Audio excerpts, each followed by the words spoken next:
السلام علیکم dear students, کیسے ہیں آپ؟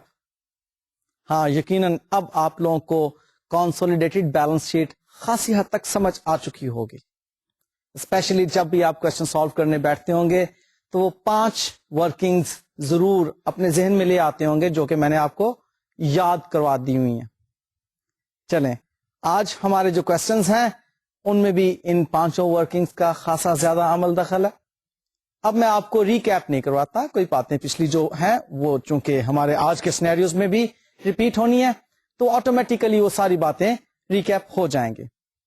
ہم نے آج جو نیا پڑھنا ہے کنسولیڈیٹڈ بیلنس شیٹ کے ریفرنس میں، اس میں موجود ہے پری ایکوزیشن پروفٹس میں سے اگر سبسیڈری کمپنی ہولڈنگ کمپنی کو کچھ ڈیویڈینڈ دے تو اس کا اکاؤنٹنگ ٹریٹمنٹ کیا ہوگا۔